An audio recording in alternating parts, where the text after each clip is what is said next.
juga diturunkan hadis-hadis Nabi Shallallahu Alaihi Wasallam sebagai penjelas di tema yang dimaksudkan. Dari tema ini nanti ada subtemanya, subtemanya, subtemanya.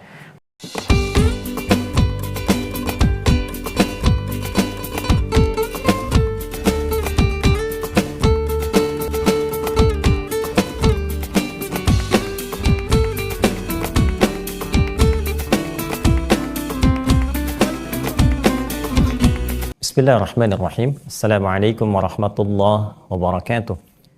Alhamdulillahi rabbil alamin. Wassalatu wassalamu ala rasulillahil karimil amin. Nabiyyina wa sayyidina Muhammadin wa ala alihi wa sahbihi ajma'in wa dhurriyyatihi wa ummatihi ila yaumiddin wa ba'd.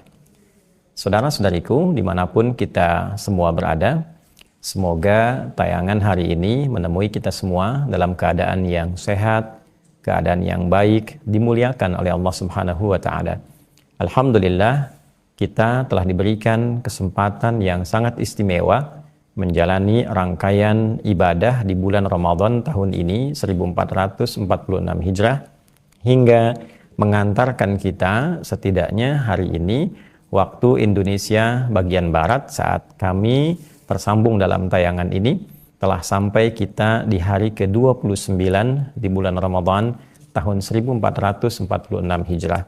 Dan tentunya penanggalan ini boleh jadi berbeda bagi teman-teman yang ada di daerah-daerah yang tidak sama, negara juga yang berbeda, tapi perbedaan itu tidak menghalangi kita untuk mensyukuri nikmat terbesar dari Allah Subhanahu wa Ta'ala untuk kita saat ini dengan diberikannya kesempatan menjalani rangkaian ibadah di bulan Ramadan sampai detik ini. Semoga seluruh rangkaian ibadah yang telah kita tunaikan, sholat kita, sujud kita, ruku kita, kekhusyuan kita, puasa kita, diterima oleh Allah Subhanahu wa Ta'ala, dan semoga Allah berkenan pula mengabulkan doa-doa terbaik yang kita panjatkan sesuai dengan kemaslahatan dunia dan akhirat kita menurut kehendak Allah yang Allah ridai. Teman-teman, tentunya ketika seorang muslim, insan beriman, berpuasa telah sampai pada hari ke-29 di bulan Ramadan, tentu ada dua hal yang paling utama dirasakan oleh kita semuanya. Yang pertama, tentu kita merasakan satu perasaan berbeda, terkadang lahir juga kesedihan yang cukup mendalam karena boleh jadi kita akan berpisah untuk sementara waktu dengan Ramadan, bulan yang sangat istimewa, hari-harinya istimewa, siang dan malamnya penuh dengan kebaikan, sehingga di hari-hari ini selalu membuat diri kita lebih baik. Tidak ada satupun insan beriman yang mendapati Ramadan, merasakan keistimewaan Ramadan kecuali membawa perubahan kebaikan pada dirinya. Selalu menata untuk lebih baik dari ujung kepala sampai ujung kaki. Dan di puncak itu pada hari ke-29 ia harus melihat realitas bahwa bulan baik ini akan kembali meninggalkan hingga satu saat kita bertemu kembali, dan semoga Allah Subhanahu wa Ta'ala memberikan kesempatan itu. Karena itulah kemudian banyak sekali di kalangan orang-orang saleh yang terdahulu, mereka meningkatkan ketakwaannya, banyak mengevaluasi, banyak memohon kebaikan kepada Allah dan meminta kepada Allah Subhanahu wa Ta'ala selain diterima amal ibadahnya juga diberikan kesempatan kembali untuk menikmati Ramadan atau diberi ketangguhan untuk menjalani 11 bulan berikutnya dengan kekuatan yang serupa setidaknya saat menjalani ibadah Ramadan. Dan yang kedua, ini tentu akan menjadi bagian inti pembahasan kita di pagi hari ini adalah penantian akan sampainya pada hari pertama di bulan Syawal yang dikenal dengan Idul Fitr. Nah, untuk mengetahui kapan waktu Idul Fitri ini, bagaimana standar yang diberikan oleh Al-Quran dan juga ditunjukkan oleh Nabi Sallallahu Alaihi Wasallam, diisyaratkan oleh Nabi Sallallahu Alaihi Wasallam dalam rangkaian hadis-hadis beliau, itulah yang akan menjadi inti diskusi kita, inti pembahasan kita di kesempatan pagi hari ini waktu Indonesia bagian Barat. Bila ditarik ke kinian dengan waktu saat ini, mungkin boleh jadi ada satu rangkaian kata yang bisa kita tampilkan untuk menyajikan topik kita di kesempatan kali ini. Kapan Idul Fitri tahun 1446 Hijrah yang bertepatan dengan 2025 Masehi. Nah, teman-teman sekalian, kita akan kembali merujuk kepada Al-Quran dan juga hadis-hadis Nabi Muhammad SAW untuk menjelaskan itu semua. Baiklah, di antara itu kita coba rujuk salah satu referensi utama. Ada kitab yang dari awal kajian saya sudah perkenalkan untuk menjadi rujukan kita. Di sini komprehensif ditampilkan segala yang terkait dengan tuntunan puasa, baik itu dari sisi Al-Qur'annya juga hadis-hadis Nabi Muhammad SAW. Nah, teman-teman, bersama ini saya mendapati kitab Sahih Al-Bukhari, ya seperti pernah kita juga perkenalkan di kajian-kajian yang lalu.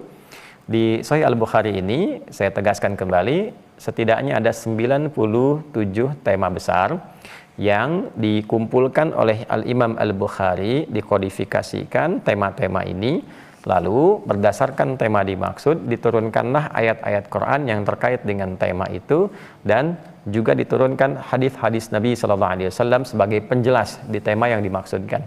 Dari tema ini nanti ada subtemanya, subtemanya, subtemanya. Nah, di antara 97 tema besar ini ada tema ke-30 terkait dengan puasa, Kitabus Shaum. Di sini kita akan temukan insya Allah ada 69 subtema, kadang saya sebut juga dengan subtopik bila temanya kita sebut topik, dan 121 hadis. Uraian ini tentu akan diawali juga nanti dengan ayat Al-Qur'annya, kemudian hadisnya dan turunan-turunan dimaksudkan. Ini yang diamati oleh Al-Imam Al-Bukhari, ditelusuri referensinya seluruhnya, beliau sambungkan sanadnya, sanad itu runtutan periwayatannya terus digali sampai bertemu dengan titik paling utama, yaitu keterangan Nabi SAW. Karena itulah umat Islam di seluruh dunia menjadikan kitab Sahih Al-Bukhari ini sebagai referensi utama dalam bidang hadis, penjelas dari Nabi SAW atas keterangan yang Nabi sampaikan dari ayat-ayat Al-Quran yang diwahyukan oleh Allah Subhanahu wa Ta'ala kepada beliau. Setelah jelas uraian yang saya sampaikan sebagai pembuka ini, mari kita baca di subtopik yang ke-10. Jadi kalau tema besarnya, topik besarnya Kitabus Shaum, di topik yang ke-30 atau tema nomor 30, nah ini subtopiknya nomor 10 ya, dan 11 ya, nomor 10 dan 11. Kemudian kita akan coba uraikan di halaman 282 teman-teman sekalian. Nah, saya akan langsung ke yang subtopik 11-nya saja dulu, karena yang 10 itu masih dalam tautan hukum. Ya, nah kita akan masuk yang terkait dengan atau terkorelasi dengan topik bahasan kita dan subtopiknya, yaitu nomor yang 11. Saya lanjutkan kembali. Qala al-Imam al-Bukhari rahimahullahu taala, babu qaulin Nabi sallallahu alaihi wasallam, idza ra'aitumul hilala fasumu wa idza ra'aitumuhu fa'aftiru. Subtopik tentang sabda Nabi SAW, apabila kalian melihat hilal maka berpuasalah, dan jika kalian melihat hilal itu pula maka beridul fitrilah, berbukalah, beriftarlah. Jadi ini pembahasan tentang bagaimana kita bisa mengawali Ramadan dan juga mengawali Idul Fitr. Mengawali Idul Fitri sekaligus juga menutup rangkaian ibadah Ramadan yang telah kita tunaikan. Di subtopik ini teman-teman sekalian akan ada pembahasan apa yang paling menentukan, seperti apa metode untuk menentukan awal Ramadan dan juga awal Idul Fitri, dan bagaimana kita bisa mendapat isyarat dimaksud serta menarik itu dalam konteks kekinian. Wa qala silatu an Ammar, man shoma yauma syakki faqad asa Abul Qasim sallallahu alaihi wasallam.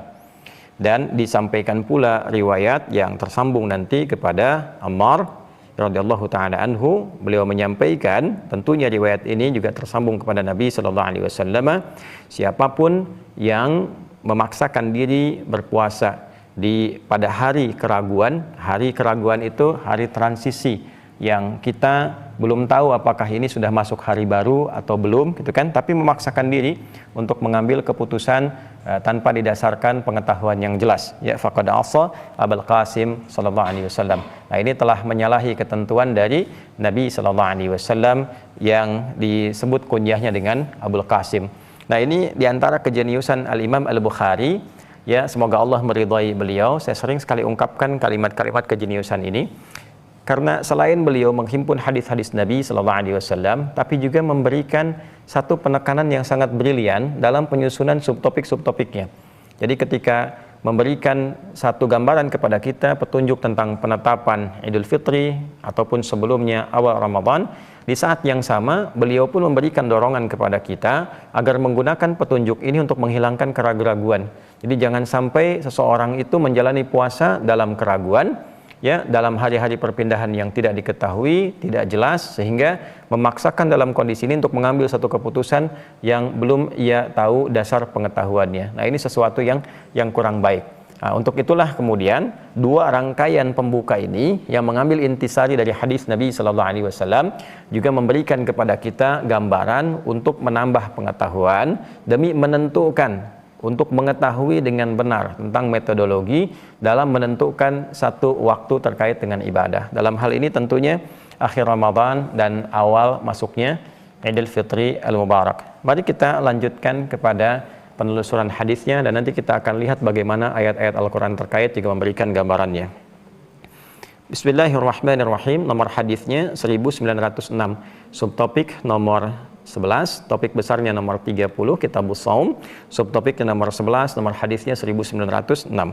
Qala al-Imam al-Bukhari rahimahullahu taala, Imam Al-Bukhari menyampaikan ya dalam kitabnya ini, haddatsana Abdullah ibn Maslamah haddatsana Malik an Nafi an Abdullah ibn Umar radhiyallahu taala anhuma anna Rasulullah sallallahu alaihi wasallam dzakara Ramadhana faqala. Nah, Imam Al-Bukhari menerima riwayat ini dari Abdullah bin Maslamah, beliau menerima ini dari Malik, Malik dari Nafi', Nafi' dari Abdullah bin Umar radhiyallahu taala anhuma, ya, bahwa Rasulullah sallallahu alaihi wasallam menyebutkan Ramadan. Jadi kalau saya sebutkan Abdullah bin Umar radhiyallahu taala anhuma, artinya Abdullah dan ayahnya Umar bin Khattab radhiyallahu taala ya anhuma dengan anaknya. Baik, ketika Nabi menyebutkan Ramadan, beliau bersabda, la tasumu hatta tarawul hilala wa la tuftiru hatta tarawhu fa in ghumma alaikum faqduru lah. Ya, disebutkan juga nanti dalam riwayat Muslim nomor hadis yang ke-1080. Jadi Nabi SAW menyampaikan, la tasumu hatta tarawul hilala. Jangan kau mulai berpuasa Ramadan itu sampai engkau melihat hilal, sampai engkau memastikan adanya hilal, hilalnya wujud. Wala tuftiru hatta tarawhu, dan jangan pula engkau mendapati Idul Fitri, dan jangan pula engkau mengawali Idul Fitri hatta tarawhu, sampai engkau pun mendapati hilalnya wujud, engkau melihat hilal. Fa in humma alaikum, jika memang terhalang penglihatan hilal itu, faqdurulah, maka perkirakanlah, prediksikanlah ya keberadaan hilalnya itu. Atau juga nanti kita akan temukan dalam keterangan lain bagaimana cara memprediksikannya itu, bagaimana cara mengetahuinya itu. Ya, jadi ini jeniusnya Imam Al-Bukhari. Beliau menempatkan hadis ini sebagai yang pertama untuk memberikan gambaran kepada kita bagaimana kita bisa menetapkan metodologi untuk melihat hilal itu, atau juga kita bisa memprediksikan wujudnya, keberadaannya. Jikapun kemudian terhalang tidak bisa melihat, bagaimana kemudian menentukannya? Ya, faqdurulah, memperkirakan itu seperti apa, memprediksi wujudnya itu bagaimana. Ya, untuk kemudian mendapati itu kita akan teruskan pada hadis-hadis berikutnya. Jadi nanti hadis ditafsir dengan hadis lagi. Ini yang sangat indah. Baik, nomor hadis 1907 terusannya. Qala al-Imam Al-Bukhari rahimahullahu taala, Imam Al-Bukhari menyampaikan, semoga Allah merahmati beliau, haddatsana Abdullah bin Maslamah haddatsana Malik an Abdullah bin Dinar an Abdullah bin Umar radhiyallahu taala anhuma anna Rasulullah sallallahu alaihi wasallam qala. Nah, ini dari sanadnya beda tipis saja ya. Dari awal ini sama Abdullah bin Maslamah, kemudian dari situ Malik, kalau yang di atasnya Malik dari Nafi', yang di bawahnya Malik dari Abdullah bin Dinar. Lalu ketemu lagi di Abdullah bin Umar radhiyallahu taala anhuma. Ini banyak sekali hadis-hadis riwayat tentang awal atau penentuan awal Ramadan dan Idul Fitri ini tersambung nanti pada sahabat mulia Abdullah bin Umar bin Khattab radhiyallahu taala anhuma. Anna Rasulullah sallallahu alaihi wasallam qala, beliau menyampaikan bahwa Rasulullah sallallahu alaihi wasallam bersabda, asy-syahru tis'un wa ishruna lailatan fala tasumu hatta tarawhu fa in humma 'alaikum fa akmilul 'iddah 30.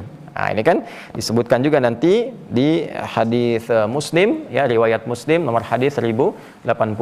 Nah, di sini ada metodologi yang pertama, kata Nabi, bulan itu pada umumnya usianya 29 malamnya. Ya, jadi jumlahnya itu berapa? 29. Nah, itu nanti yang menjadikan patokan di hari ke-29, gitu kan? Fala tasumu hatta tarawhu. Nah, maka jika Anda ingin mengawali Ramadan, maksudnya di Sya'ban, ya, pada hari ke-29 itu, nah, maka janganlah Anda memulai puasa hatta tarawhu, sampai di hari ke-29 ini Anda bisa mengamati, melihat, memastikan wujudnya hilal. Nah, gitu ya. Jadi untuk mendapatkan posisi yang benar tentang awal Ramadan itu, kalau ingin mengawali, maka silahkan mulai dari tanggal 29, Nabi isyaratkan ini jumlah bilangan dalam satu bulan. Nah, nanti Anda lakukanlah pengamatan terhadap hilal. Ya, lakukan kemudian ya pengamatan terhadap wujudnya hilal, keberadaannya hilal, penglihatan, silahkan cek, silahkan lihat, ya kan? Nah, ini yang menjadikan setiap tanggal 29 itu, teman-teman sekalian, nanti kita melihat nanti ada ru'yat, ya kan? Nah, dalam prosesi sidang itsbat kalau di Kementerian Agama, nah prosesi itu nanti ada ru'yat, diamati di titik-titik tertentu yang dimungkinkan strategis untuk mengamati posisi hilal, ya, perubahan fase bulan dari akhir satu bulan ke awal bulan baru. Dan itu terjadinya Masya Allah, ya, Masya Allah itu di tanggal 29, apa yang disebut dengan konjungsi atau ijtima', ya, ijtima' dalam posisi tertentu saat nanti matahari, kemudian bulan, dan pada bumi itu berada dalam satu garis, ya, satu garis yang nanti kita akan bisa pastikan penglihatannya itu melalui satu pertanda di ufuk, ya. Nah, nanti kalau yang biasa melihat hilal itu pada titik-titik tertentu, pengamatannya sudah ada kriteria yang dimaksudkan. Nah, ini terjadinya ijtima ini Nabi isyaratkan di tanggal 29 sebagai satu gambaran secara umumnya jumlah bilangan bulan penutup dalam satu bulan. Nah, ini kalau mau awali Ramadan seperti itu, dan juga bukan hanya Ramadan, setiap bulan begitu. Jadi kalau Ramadan pun selesai mau menentukan Idul Fitri, ya seperti itu juga rumusnya. Jadi sebetulnya yang disampaikan oleh Nabi ini rumus standar. Dalam sebulan itu jumlahnya rata-rata secara umumnya itu 29. Mau kita gambarkannya di Al-Muharram, mau kita gambarkannya di Safar, sampai ketemu Sya'ban bulan ke-8, mengawali ke Ramadan, sampai juga ketemu Ramadan mengawali ke Idul Fitri. Jadi ini standar utama yang memang diterapkan di kalangan masyarakat pada saat itu. Dan Nabi mengajarkan sesuatu yang sangat luar biasa. Ya, kita kan belum kenal istilah konjungsi di zaman Nabi, gitu kan, dan seterusnya. Tapi Nabi memberikan satu isyarat yang dipandu oleh wahyu dari Allah Subhanahu wa Ta'ala. Jadi sebulan itu rata-rata usianya dalam perhitungan hijriah itu, ya, dalam peredaran bulan tentunya 29 hari, rata-rata kurang lebih demikian. Nah, maka di setiap bulan ini Nabi memberikan panduan, ya, bagi kalangan komunitas masyarakat di saat itu. Silahkan nanti sebelum maghrib, ya, ketika matahari nanti kan akan tenggelam sebelum maghrib, ya silahkan dilihat dulu, ya, sampai kemudian dipastikan nampak atau tidak, nampak atau tidak. Nah, di sini fa in humma 'alaikum, jika terhalang. Nah, terhalang itu macam-macam. Ya, ada terhalang dengan kondisi misalnya hujan turun, ketebalan awan tertentu dan sebagainya, kan? Atau terhalang dalam keadaan memang belum muncul, kalau dalam perhitungan spesifik, ya, di bawah ufuk, masih di bawah 0 derajat gitu, ya. Apalagi kalau ijtima'nya itu mepet-mepet ke maghrib.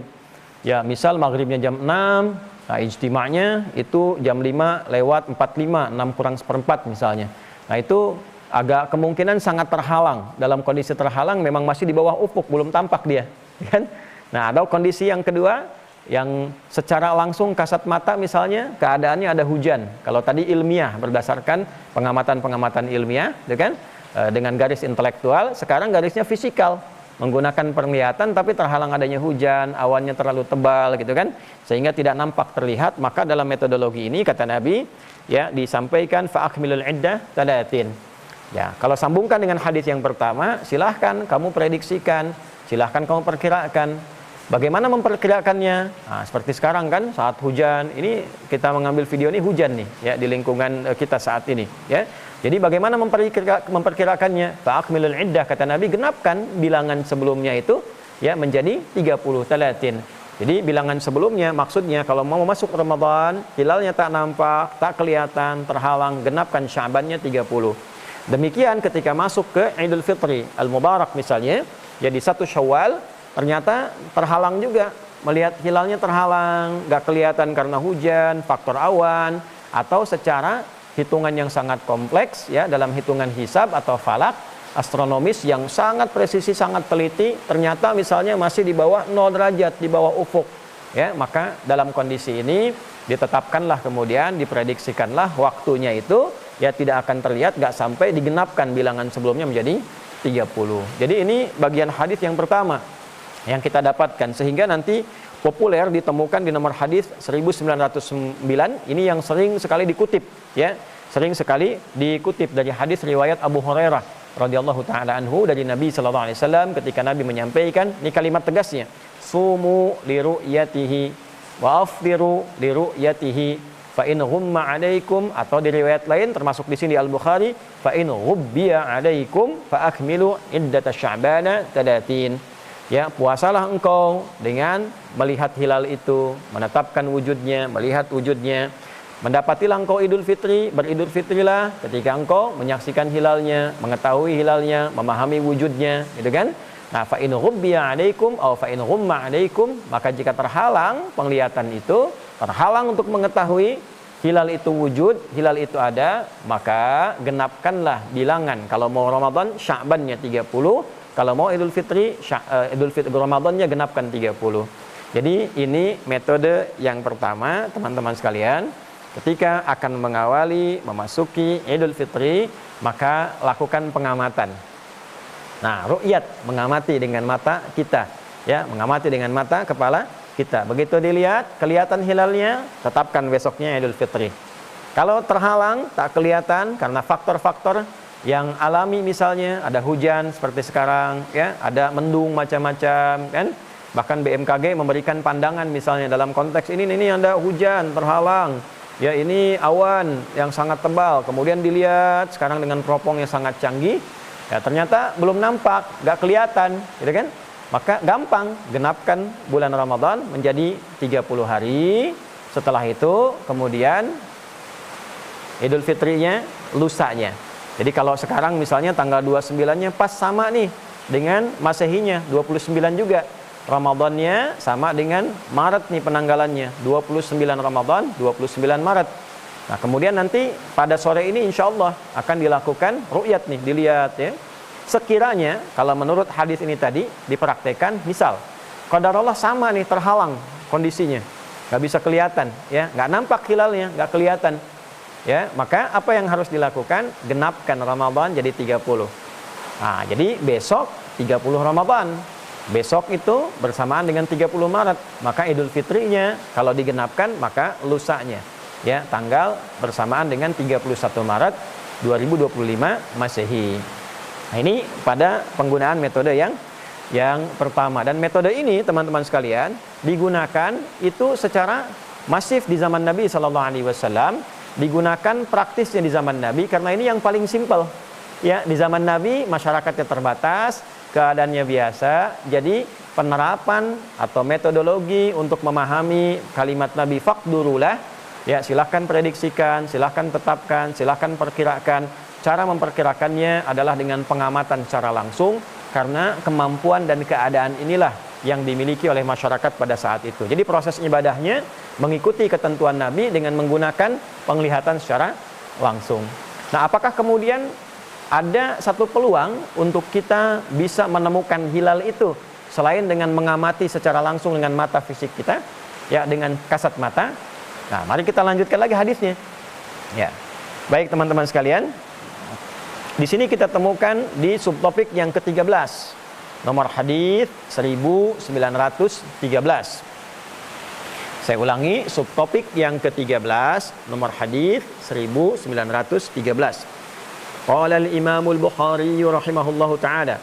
Imam Al-Bukhari, semoga Allah merahmati beliau, menyampaikan babu qaulin Nabi sallallahu alaihi wasallam.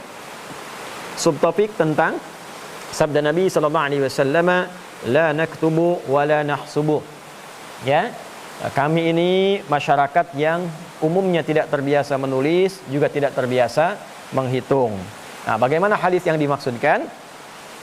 Qala al-Imam al-Bukhari rahimahullahu taala, Imam Al-Bukhari menyampaikan dalam runtutan hadis ini, haddatsana Adam, haddatsana Syu'bah, haddatsana Al-Aswad ibn Qais, haddatsana Sa'id ibn Amr annahu sami'a Ibnu Umar radhiyallahu taala anhuma. Nah, tadi saya sampaikan kan, kebanyakan hadis-hadis terkait dengan proses penetapan baik awal Ramadan ataupun awal Idul Fitri itu tersambung riwayatnya pada sahabat utama yaitu Abdullah bin Umar bin Khattab radhiyallahu taala anhuma.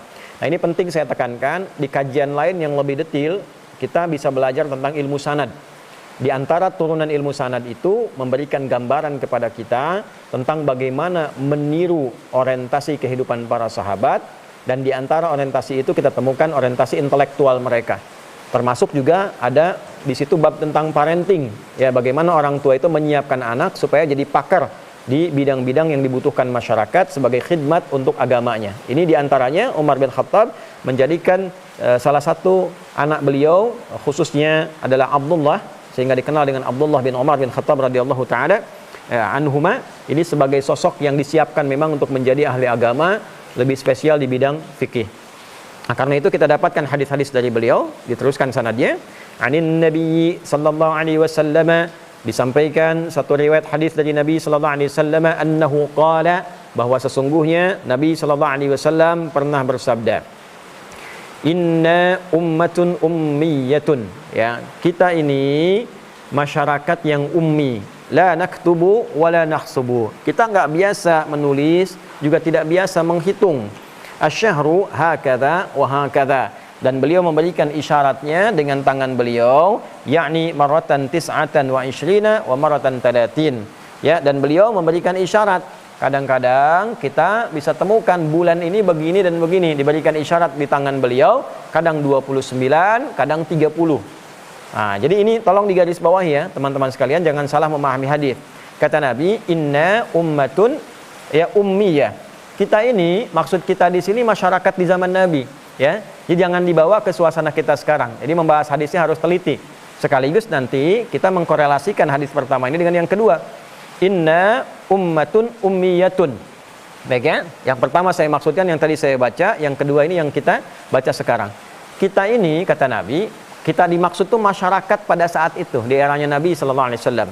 Ya ummatun ummiyatun, umumnya umat yang ummi. Ummi itu dijelaskan oleh Nabi lagi supaya tidak ada di kita ya dugaan-dugaan yang lain. Tidak ada penafsiran-penafsiran yang lain, karena nanti secara bahasa bisa banyak makna, tapi yang dimaksudkan yang ini. La naktubu wa la nahsubu. Kita enggak biasa nulis.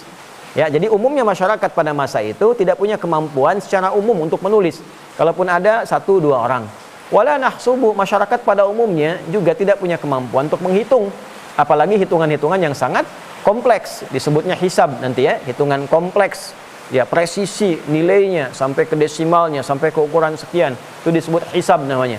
Ya, makanya di akhirat nanti kita akan dihisab ya secara presisi, tidak ada yang tertinggal satupun. Nah, ini di zaman itu belum terbiasa, kata Nabi itu. Ya, sederhana. Awas, ini clue yang sangat penting sekali. Sangat penting sekali. Jadi di era Nabi pada umumnya komponen masyarakatnya ya secara sosial pada umumnya itu tidak memiliki kemampuan untuk menulis apalagi menghitung secara presisi. Dan ini menunjukkan bahwa apa yang disampaikan Nabi sallallahu alaihi wasallam itu adalah mukjizat yang sesungguhnya. Ya, dipandu oleh Allah Subhanahu wa taala melalui wahyu. Wa ma yantiqu 'anil hawa in huwa illa wahyu yuha. Bagaimana seorang pribadi yang enggak pernah nulis, enggak pernah belajar bisa memberikan panduan? Ada tentang isyarat astronomi, tentang jumlah bulan, tentang keadaan ini dan itu, dan banyak sekali yang bisa kita ungkapkan, kecuali sosok mulia ini benar-benar seorang nabi, rasul, utusan Allah Subhanahu wa taala. Dan di sini yang nggak bisa disanggah ya. Ini pembuktian yang paling utama. Nah, setelah Nabi menjelaskan ini, maka beliau menerangkan setelahnya tentang kebiasaan atau metodologi yang digunakan masyarakat itu secara umum untuk menentukan waktu-waktu secara umum, mau di Ramadan, mau di Idul Fitri atau di luar keduanya. Bagaimana yang Nabi sampaikan itu? Asyahru hakadha wa hakadha. Beliau berikan isyarat dengan tangannya. Ya, jumlah bulan itu ya seperti yang kita ketahui. Kalau enggak 29 atau 30. 30. Makanya dirincinya dalam hadis yang pertama tadi, ketika masuk tanggal 29, Nabi gampang saja, ayo keluar, lihat hilalnya. Nah, ini yang paling gampang. Jadi metode yang pertama ini menggunakan penglihatan. Kalau Anda mau ikuti silahkan. Anda mau praktekkan, bagus. Ini metode yang paling ringan.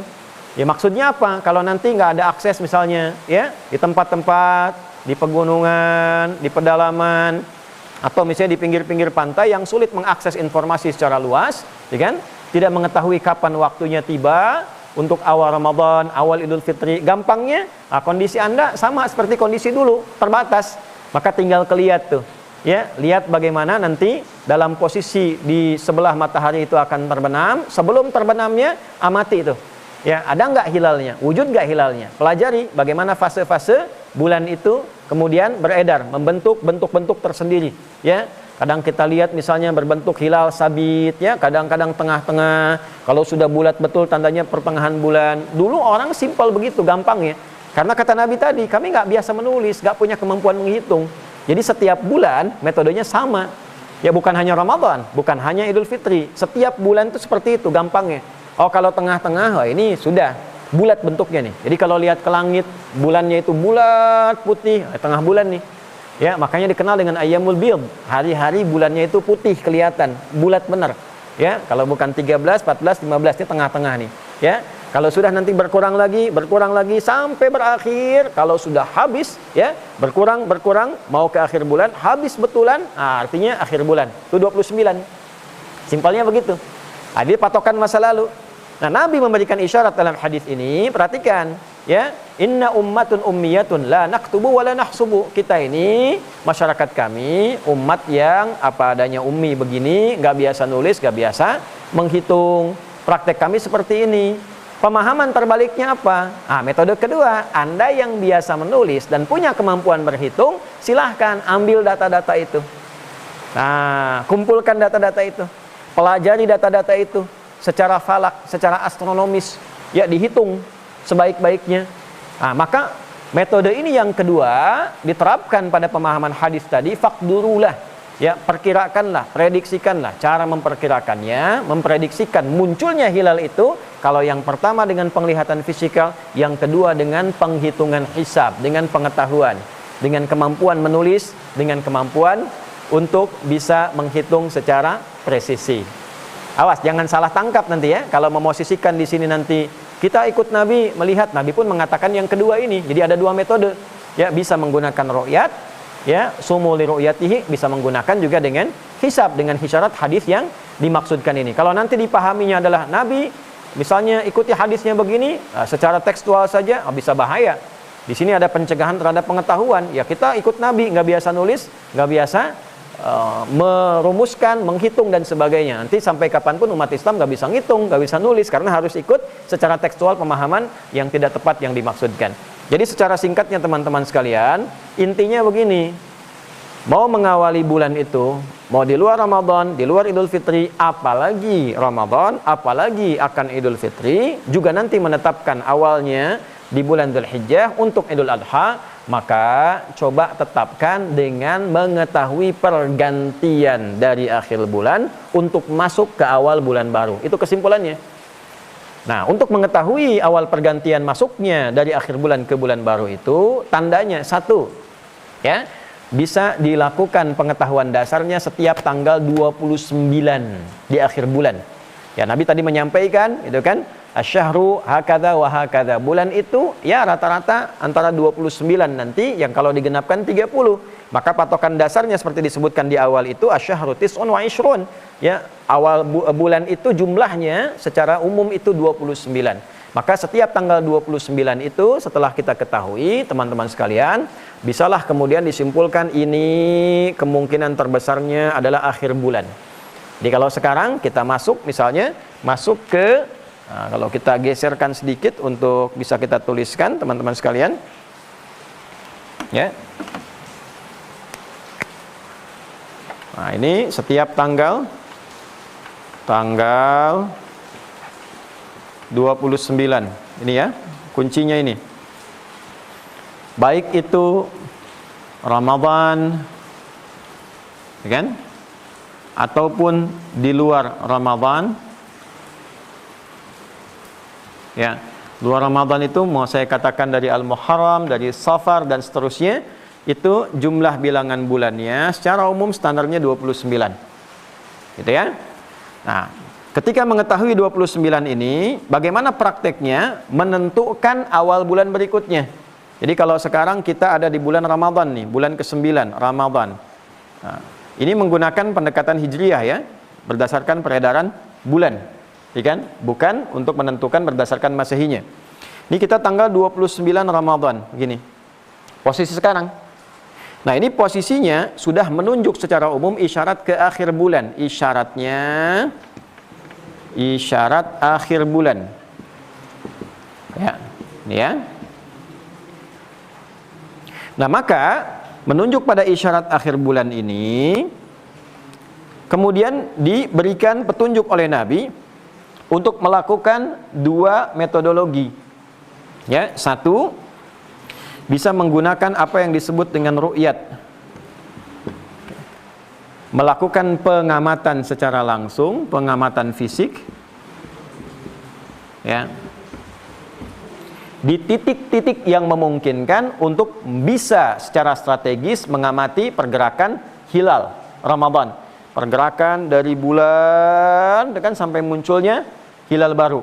Jadi kalau nanti ada titik-titik, misalnya saat nanti sidang isbat disebutkan nih, titik dari Aceh sampai dengan Papua, gitu kan? Di titik A, titik B. Nah, itu nggak sembarangan menetapkannya. Titik paling strategis yang sekiranya memudahkan untuk mengamati dari mulai berakhirnya bulan sampai munculnya bulan baru. Jadi nanti di tanggal 29 ini akan ada beberapa titik-titik tertentu di Indonesia untuk melihat nih. Ya. Jadi saat di penghujung nanti sebelum matahari tenggelam itu terjadi proses konjungsi ijtima, menandakan telah berakhir ya periode 1 bulan. Nah, nanti dilihat nih dalam masa berakhirnya itu isyaratnya seperti apa? Isyarat akhir bulannya bagaimana? Ya, apakah hilalnya nampak atau tidak? Nanti dilihat nih. Ya, begitu misalnya nampak nih kelihatan. Ya, begitu nampak maka ditetapkan langsung besoknya sebagai hari baru di bulan yang baru. Oh, besoknya Idul Fitri, kan 1 Syawal. Bulan yang baru, hari yang baru. Tapi kalau tidak nampak misalnya, ya, fa in ghumma 'alaikum, fa in ghubbiya 'alaikum, kalau terhalang nih enggak kelihatan. Ini secara fisik ya. Kalau fisik itu kan artinya tidak mengacu secara langsung kepada pendekatan astronomis. Yang penting keluar aja lihat. Ya, mau standarnya berapa, mau disebutkan misalnya ini standarnya 2 derajat, 3 derajat, 1 derajat, ya, dengan mengabaikan semua jenis ini, yang penting tanggal 29 keluar. Gampangnya begitu. Jadi di era Nabi itu nggak tahu hitungan-hitungan derajat itu. Ya. Di era Nabi itu yang penting tanggal 29 akhirnya keluar. Kalau kelihatan besoknya tetapkan, kalau nggak kelihatan ya sudah gampangnya selesai. Genapkan bilangan Ramadan ini menuju 30 jumlah bilangannya. Jelas ya? Nah, ini nanti kalau sore ini tanggal 29 seperti sekarang itu insya Allah itu ya menerapkan hadis ini akan ada ru'yat. Kalau kelihatan besoknya ditetapkan Syawal, kalau tak kelihatan maka digenapkan Ramadan ini dari 29 menjadi 30. Itu satu ya. Baik. Nah, ini metode ini sudah digunakan di era Nabi di kalangan masyarakat. Ya, simpelnya begitu teman-teman sekalian. Teman-teman, saya mau sampaikan pula barangkali di sini ada satu kondisi jaringannya agak terganggu karena ini ada hujan di sekitaran kita, mungkin sinyalnya nanti agak sedikit menyesuaikan gitu ya. Nah, insya Allah mudah-mudahan kalau kurang jelas nanti rekaman videonya bisa diulang kembali dalam bentuk HD yang lebih baik kualitasnya. Kemudian dilanjutkan, ru'yat ini tolong garis bawahi ya kalimat ini. Ru'yat ini pengamatan secara fisik untuk menetapkan awal bulan baru. Itu sudah biasa digunakan di era Nabi SAW, baik untuk menetapkan Ramadan ataupun Idul Fitri atau bulan-bulan lainnya di luar Ramadan. Karena simpelnya begitu. Nabi mengatakan, inna ummatun ummiyatun, kami ini umat ummi, masyarakatnya umumnya semua ummi, itu kan? Nah, apa yang dimaksud ummi di sini? La naktubu wa la nahsubu. Umumnya masyarakat di sini tidak biasa menulis, tidak biasa menghitung. Karena itu simpelnya ya begini saja.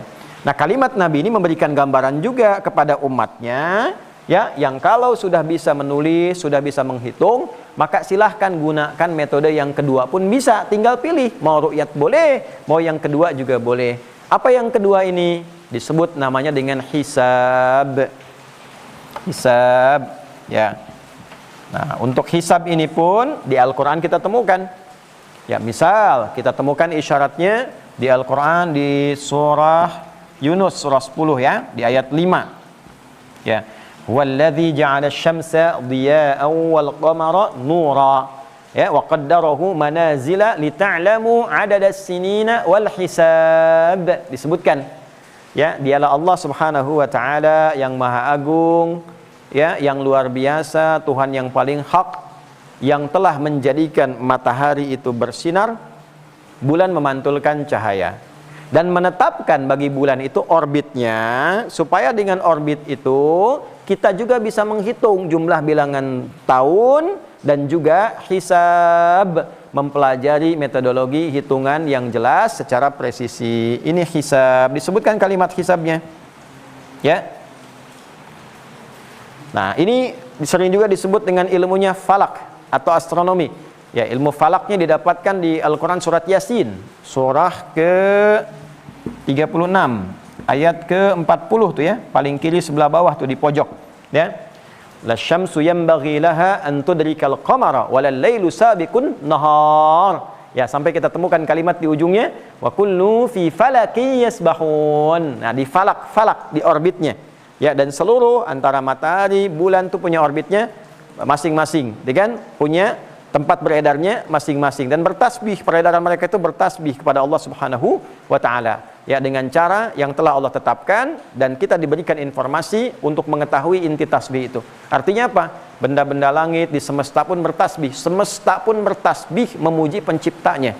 Nah, jadi jangan kita tuhankan semesta, jangan kita tuhankan alam semesta, karena alam semesta pun ada yang jaga, ada yang ciptakan, dan semesta bertasbih.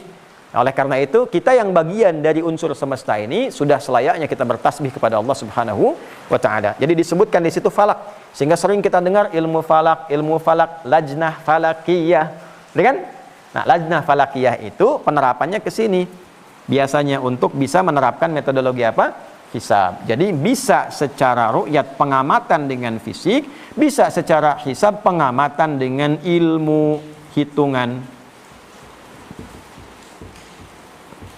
Kan? Ilmu hitungan secara astronomis, kan? Silahkan amati nih. Bisa pakai ru'yat, silahkan yang pertama, ya, seperti di era Nabi masyarakatnya terbatas demikian, ru'yat boleh kita tiru, tidak ada masalah, ya. Atau menggunakan yang kedua, ya, gampangnya begini, kalau umatku kalian sudah bisa menghitung, sudah pintar, sudah menulis, sudah bisa presisi, silahkan boleh juga gunakan metode yang kedua. Dan hisab ini, teman-teman sekalian, disepakati juga oleh para ulama, terlebih juga untuk menentukan jangankan puasa, termasuk sholat. Ya, sholat itu kan sama, tiang agama, bahkan rukun Islam yang kedua. Ya, puasa kan yang keempat. Dan ini sholat itu yang paling utama di antara ibadah-ibadah yang lain. Ya, di sana bahkan masya Allah, nggak bisa berdiri, duduk, nggak bisa duduk, berbaring sampai ke titik akhirnya. Ya, puasa kita nggak bisa puasa, masih bisa diqadha ya setelah Ramadan. Ya, kalau sholat itu terus dalam kondisi yang kita mampu mengerjakan itu, dalam setiap kondisi didorong. Nggak bisa kita berbaring, bisa bergerak, diisyaratkan dengan bergerak sampai ke titik akhir. Nah, itu pun untuk menetapkannya, pertama Nabi mencontohkannya karena nggak bisa menghitung, masyarakat nggak biasa, Nabi tetapkan dengan ru'yat juga. Gimana caranya? Tanamkan tongkat begini, ya, lalu nanti ada sinar mentari, sinarnya datang ke tongkat memantulkan bayangan. Nabi kemudian berikan isyarat, ya, diajarkan oleh malaikat. Kalau nanti seperti ini, bayangannya begini, gambaran dengan tongkat perbandingannya begini, datang kemudian zuhur, mengecil lagi, datang asar, mengecil lagi terus, ya. Nah, datanglah kemudian maghrib, sampai sama sekali gelap, datanglah kemudian isya. Dulu begitu, ya, ru'yatis syams, ru'yatil dhau'is syams, ya, ru'yatil zilalis syams. Nabi mengamati itu dengan melihat pantulan bayangan dari tongkat itu, ya, dari sinar matahari. Jadi kalau untuk menentukan waktu harian, gunakan matahari. Kalau untuk bulanan akumulasi tahun, gunakan apa? Rembulan. Maka Islam seimbang. Ada waktu menggunakan patokan matahari, ada waktu menggunakan patokan bulan. Kenapa puasa Ramadan menggunakan patokan bulan bukan matahari? supaya muncul keadilan Allah bagi semua hamba di semua tempat mengalami perputaran waktu sehingga merasakan kenikmatan Ramadan dengan perbedaan waktu. Anda bayangkan kalau menggunakan matahari ya, misal yang ada di daerah yang musim panas akan musim panas terus puasanya. Yang ada daerah musim dingin akan musim dingin terus. Kalau kita Indonesia nggak terlalu terasa karena nggak ada musim panas, nggak ada musim dingin. Kita khatulistiwa, tropis, ya kan? Semuanya hampir sama, rata. Tapi kalau yang di Eropa, di Timur Tengah ada musim panas. Musim panas itu subuhnya kadang-kadang jam 3, kadang-kadang setengah 3, kadang jam 4, maghribnya jam 8. Musim dingin subuhnya jam 7, kadang jam 6, maghribnya datang jam 6, kadang setengah 6. Jadi diputar supaya mengalami ya, kapan masuknya musim panas, kapan musim semi, kapan musim gugur. Jadi kenikmatan Ramadan terasa di setiap musim sehingga zikir kepada Allah itu bisa semakin meningkat. Nah, teman-teman sekalian, kembali ke sini, penetapan dengan menggunakan metode hisab ini nanti dengan hitungan presisi. Kalau contoh sholat tadi, yang tadinya kemudian menggunakan metodologi yang sangat simpel, lihat bayangan, sekarang sudah pakai hisab. Dihitung pakai jam. Sekarang nggak nanya lagi, bayangannya bagaimana untuk zuhur, tidak. Jam berapa sholat zuhur? Jam berapa sholat asar? Jam berapa sholat maghrib? Nah, hal yang sama bisa digunakan dengan penetapan bulan Ramadan untuk mengawalinya atau mengakhirinya, juga untuk mengawali Idul Fitri ataupun juga nanti mau masuk ke Idul Adha di awal Dzulhijjah. Gunakan hisab, hitungan presisi. Maka pakar-pakar mulai menghitung berdasarkan data-data pengamatan ru'yat di masa Nabi, seterusnya digali sampai tanggal yang presisi, sampai bisa bikin kalender, sampai ke waktu-waktu komanya, titiknya dan sebagainya. Maka dilihatlah oleh mereka hitungan ini konjungsi, istilahnya ijtima atau konjungsi. Ya, gitu ya? Konjungsi bukan di bahasa Indonesia ya, kalau bahasa Indonesia kata sambung, kan?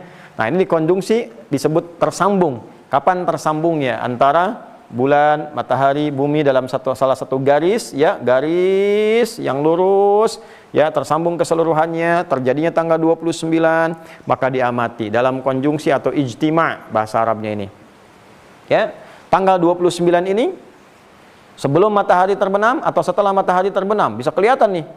Wah, ini diketahui tanggalnya sekian, jamnya sekian, ya, derajatnya sekian, menitnya sekian, detiknya sekian, sampai ke titiknya teman-teman sekalian. Itulah hisab. Nah, inilah yang digunakan pengamatan dengan menggunakan ilmu hitungan, ilmu pengetahuan.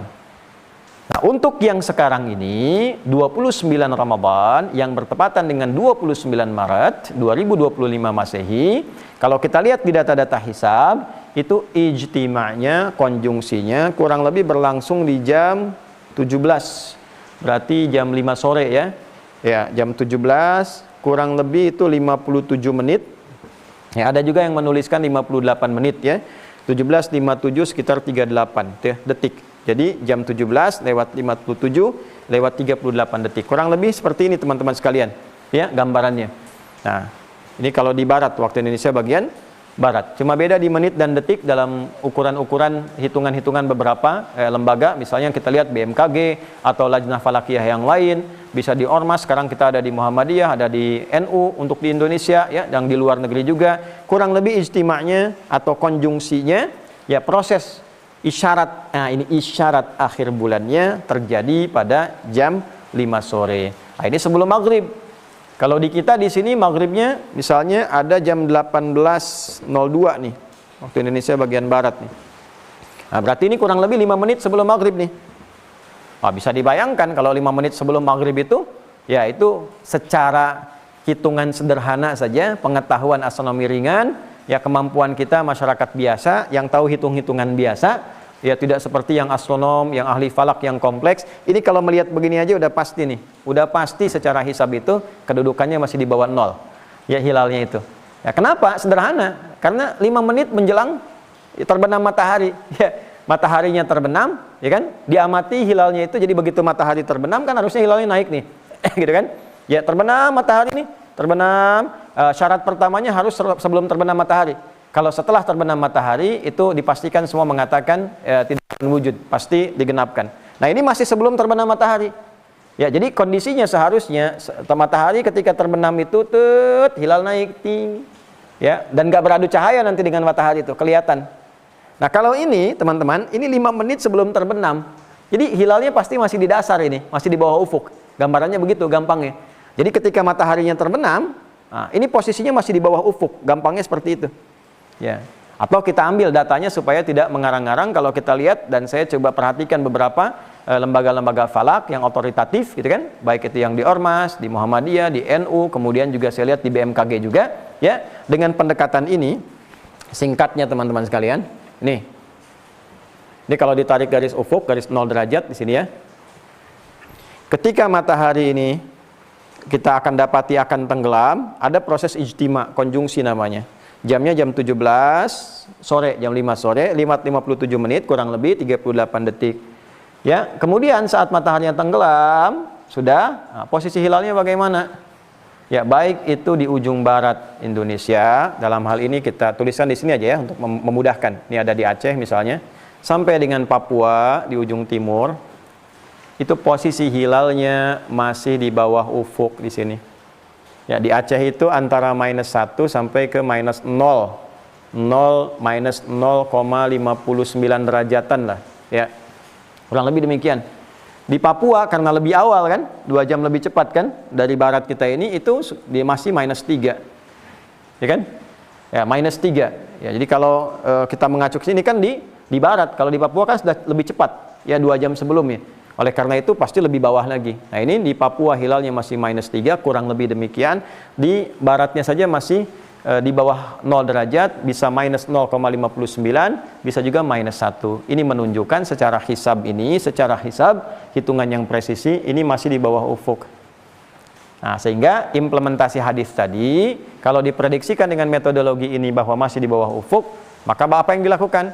Fa'akmilul iddah, genapkan bilangan Ramadannya menjadi 30. Nah, jadi kalau melihat kepada data ini, apalagi nanti kalau misalnya ru'yatnya pun berdasarkan data hisab. Ya, data hisabnya menunjukkan di bawah 0, tapi karena ingin mengikuti keteladanan ru'yatnya Nabi, walaupun itu kebiasaan di masyarakat pada masa itu, tapi tetap pengen ikut. Karena Nabi pernah praktekkan, saya pengen ikut begitu. Tapi saya mengacu juga pada data hisab. Karena data hisabnya di bawah 0 derajat ini, dan disampaikan bahwa keadaannya tidak mungkin terlihat, apalagi secara fisik juga ada hujan, ada awan-awan, kemudian juga ditunjukkan data-data di BMKG dengan yang lain-lain bahwa ada pergerakan planet yang lain tuh, ya, kelihatan yang bukan hilal. Ini menunjukkan bahwa akan sangat sulit, bahkan secara hisab mustahil hilal itu bisa terlihat.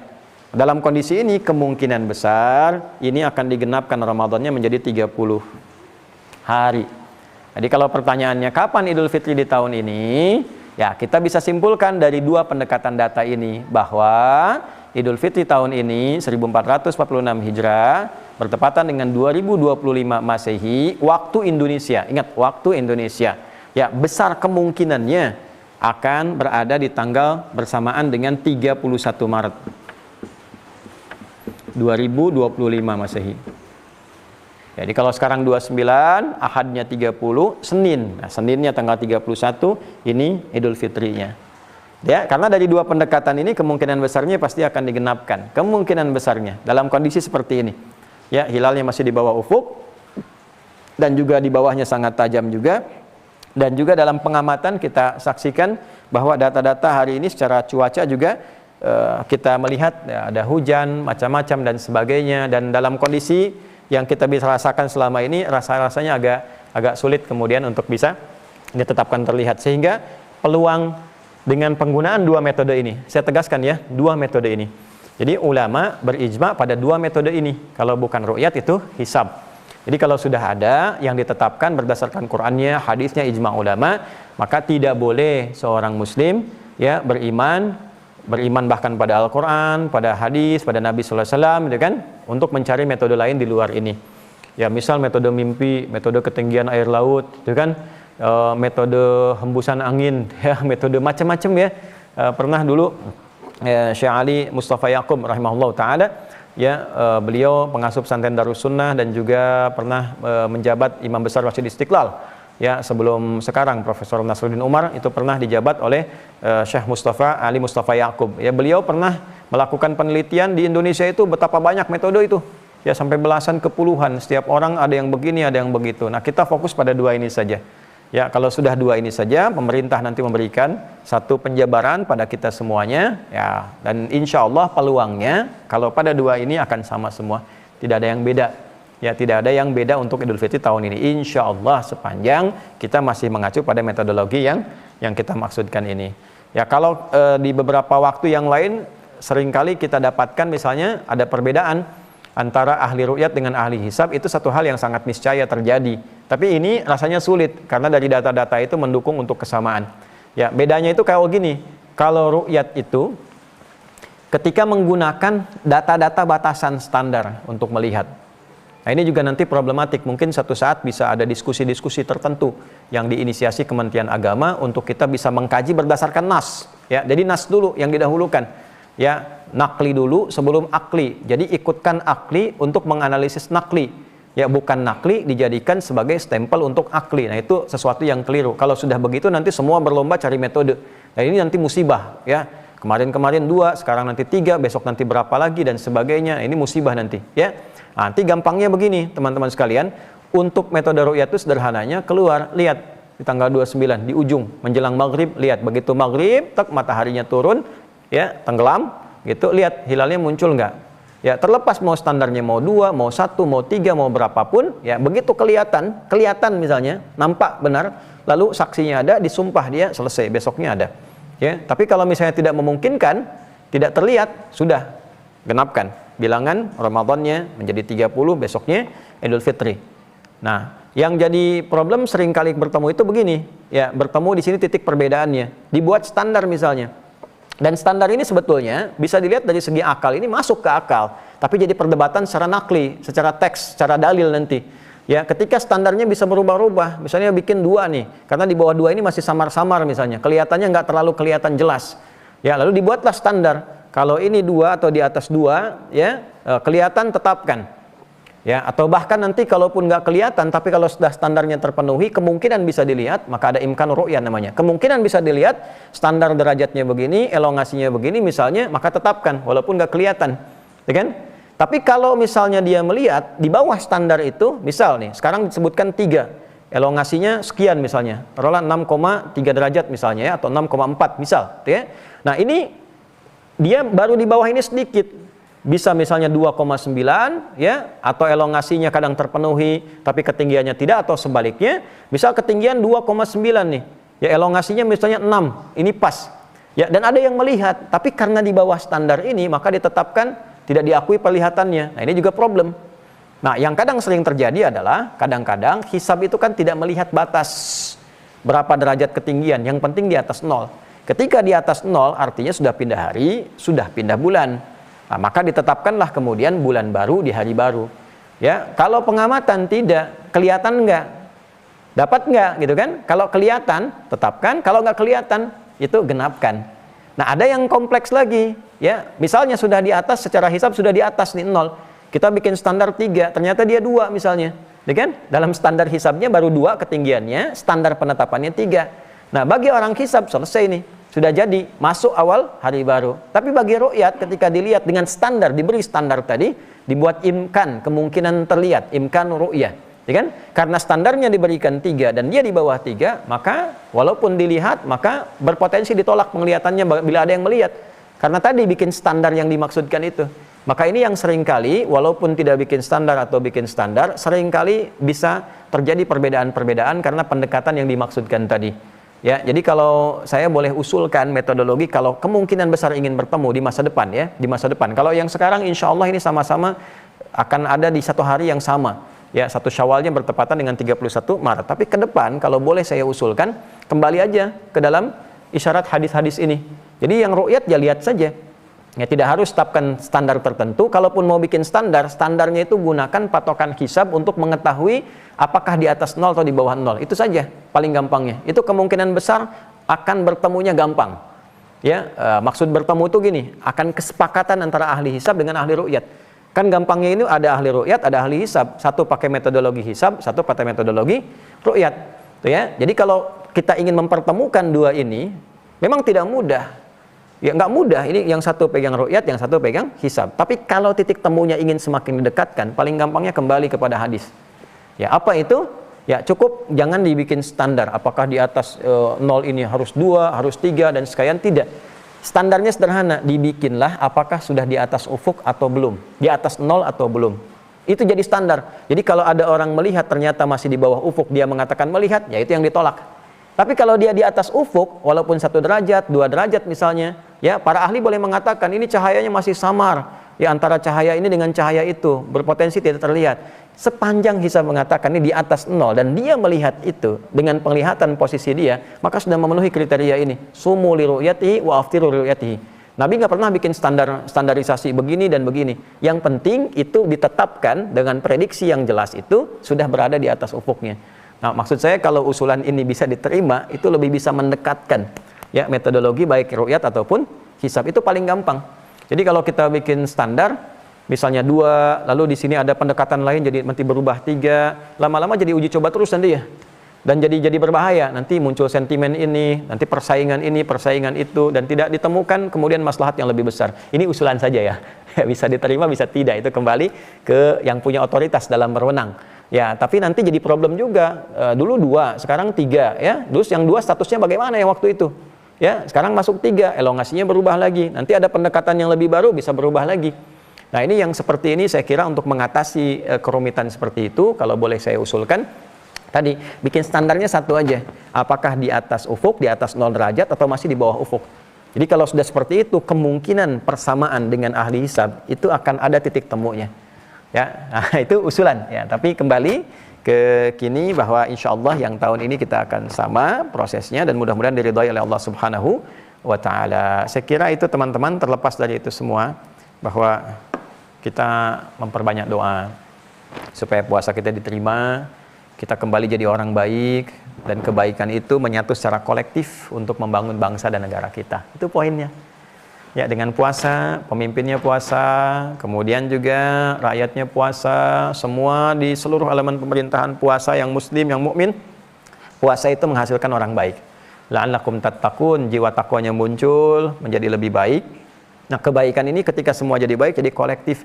Jadi selepas puasa, semua baik-baik. Pejabatnya nggak ada yang korupsi lagi, pejabatnya tidak bertindak yang tidak baik lagi, rakyatnya juga ya tidak anarkis, rakyatnya juga bisa bertutur dengan baik, berperilaku yang baik. Kalau semua baik, insya Allah Indonesianya pun jadi baik. Ini inti poinnya.